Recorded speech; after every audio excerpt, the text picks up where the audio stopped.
Radhe Radhe everyone. तो दोस्तों आज की इस वीडियो में हम जानेंगे कि वट सावित्री व्रत में हमें किस किस सामान की आवश्यकता होती है। तो ज्येष्ठ मास की अमावस को बड़मावस कहा जाता है और इस दिन सुहागिन स्त्रियां वट सावित्री का व्रत रखती हैं और कहीं कहीं पर ज्येष्ठ पूर्णिमा के दिन इस व्रत को किया जाता है। तो वट सावित्री जैसा कि नाम से ही पता चलता है, वट यानी बरगद के पेड़ की इसमें पूजा की जाती है। तो किसी भी प्राचीन या कम से कम 12 वर्ष पुराने बरगद के पेड़ के नीचे बैठकर ही इसमें सुहागिन स्त्रियां पूजा करती हैं। लेकिन किसी कारण से अगर आप बाहर नहीं जा पा रहे हैं तो घर पर भी आप इसका पूजन बड़ी ही सरलता से कर सकते हैं। और इसके लिए देखिए फिर आपको एक बरगद की टहनी चाहिए होगी। तो बरगद की टहनी जो है वो उसे एक दिन पहले ही मंगा कर आप रख लें घर पर और फ्रिज में रख दें या किसी भी गमले में लगा कर रख लें, क्योंकि जिस दिन हम वट सावित्री का व्रत करेंगे उस दिन देखिए बरगद के पेड़ को किसी भी तरह की हानि नहीं पहुंचनी चाहिए। इसीलिए जो टहनी है उसे एक दिन पहले ही आपको मंगा लेना है और किसी प्राचीन बरगद की टहनी को मंगाएं और उसमें कोपल लगी होनी चाहिए। इस तरह से जो बरगदे होते हैं, फल होते हैं, वो लगे हो तो बहुत अच्छी बात है, वरना कोपल तो लगी ही होनी चाहिए, क्योंकि कोपल और चने निगल कर ही हमें व्रत का पारण करना होता है। और एक गमले में लगाकर पानी डाल दें जिससे टहनी सूखेगी नहीं। तो चलिए अब देख लेते हैं कि पूजा में हमें और क्या क्या सामान चाहिए। तो सबसे पहले देखिए वट सावित्री व्रत की कथा पुस्तिका हम ले लेंगे। वट सावित्री के व्रत में सत्यवान और माता सावित्री की कथा जरूर सुनी जाती है और कथा सुनने के बाद ही व्रत संपूर्ण माना जाता है। और अगर आपके पास कथा पुस्तिका ना हो तो आप मोबाइल पर भी सुन सकते हैं।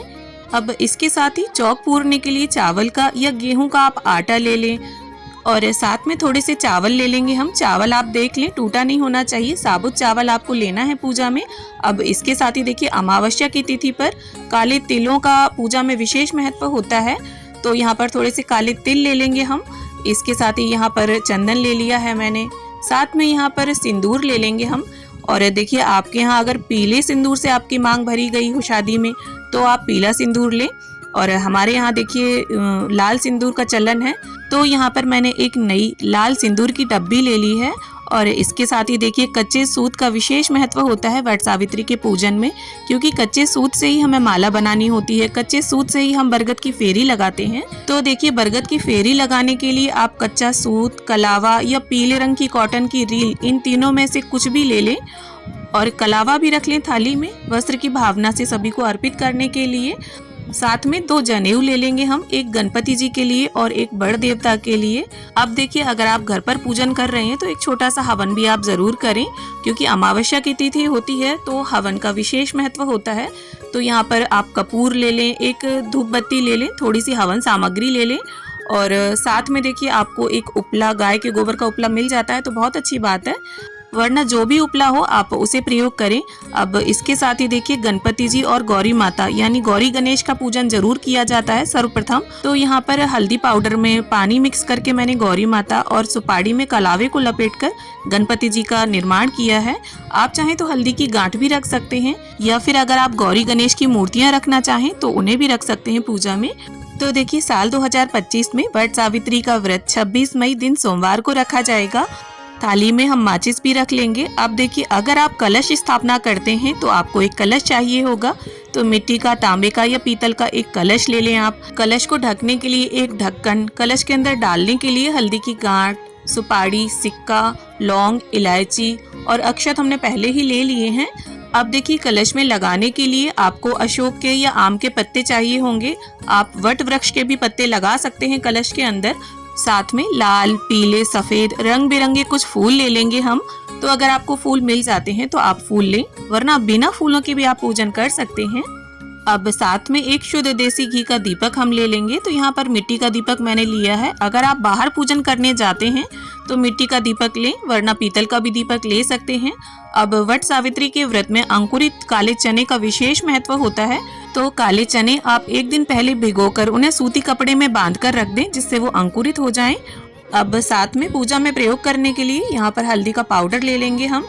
और इसके साथ ही वट सावित्री के व्रत में ऐपन का विशेष महत्व होता है। चावल के आटे में थोड़ी सी हल्दी और पानी को डालकर यह तैयार किया जाता है, या फिर आप चावल को रात में भिगो दें और सुबह उसमें थोड़ी सी हल्दी और पानी डालकर पीस लें, ऐसे भी ऐपन तैयार हो जाता है। अब देखिए यहाँ पर भोग में समर्पित करने के लिए पूड़ी के साथ कहीं कहीं पर बरगदे बनाए जाते हैं, कहीं गुलगुले बनाए जाते हैं। तो हमारे यहाँ पर बरगदे बनाए जाते हैं। आटे में मीठा और थोड़ा सा मोयन डाल के इन्हें गोल गोल बरगद के जैसे फल होते हैं उस प्रकार से ये बनाकर फ्राई किए जाते हैं। और अमावस्या की तिथि होती है तो यहाँ पर मैंने भोग में खीर भी बनाई है। आप चाहें तो पूड़ी और बरगदे के साथ बाजार से कुछ मिठाई भी मंगाकर भोग अर्पित कर सकते हैं। अब इसके साथ ही मौसम में आने वाले कुछ फल ले लेंगे हम भोग में अर्पित करने के लिए। तो मौसम में जो भी फल आते हैं, तरबूज, खरबूज, खीरा, ककड़ी और आम, जो आपके पास उपलब्ध हो आप वो फल ले लें।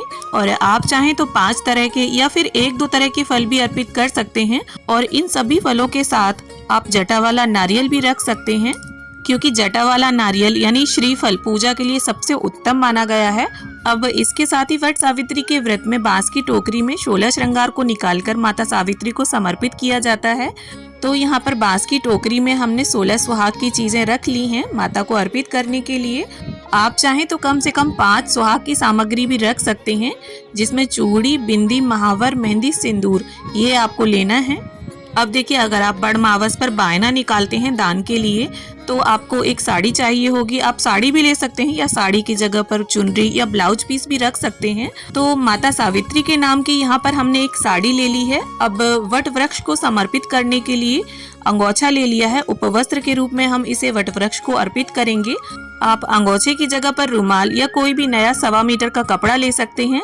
अब इसके साथ ही अपने यथाशक्ति आप कुछ दक्षिणा जरूर सामान में रख दें, इससे जो भी कमी होगी वो पूरी हो जाएगी। अब देखिए, वट सावित्री के व्रत में पंखे का यानी बांस के पंखे का बहुत ज्यादा महत्व है। अगर आपको बांस का पंखा मिल जाता है तो आप उसे रखें, वरना खजूर का या जो भी पंखा उपलब्ध हो आपके पास उस पंखे को आप पूजा में जरूर शामिल करें, क्योंकि ऐसा माना जाता है कि जब सत्यवान जी मूर्छित हो रहे थे तब माता सावित्री ने बांस के पत्तों से ही उन्हें हवा की थी। तो वट वृक्ष को और अपने पति को हवा करने के लिए आप पूजा में पंखा जरूर रखें। इसके साथ ही पूजा के लिए 1 लोटे में शुद्ध जल हम ले लेंगे। तो इस प्रकार से ये वो संपूर्ण सामग्री है जो वट सावित्री व्रत के पूजन के लिए हमें चाहिए।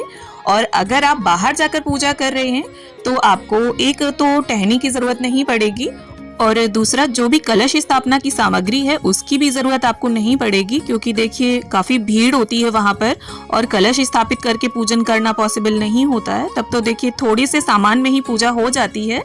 और अगर आप घर पर पूजा करने वाले हैं, क्योंकि देखिए कई लोग बाहर नहीं जा पाते, कई ऐसी दिक्कतें होती हैं जिनके कारण वो बाहर नहीं जा पाते, तब आप इस सभी सामग्री की व्यवस्था थोड़ा पहले से बनाकर रख लें, जिससे पूजा के दिन आपको किसी भी प्रकार की असुविधा ना हो।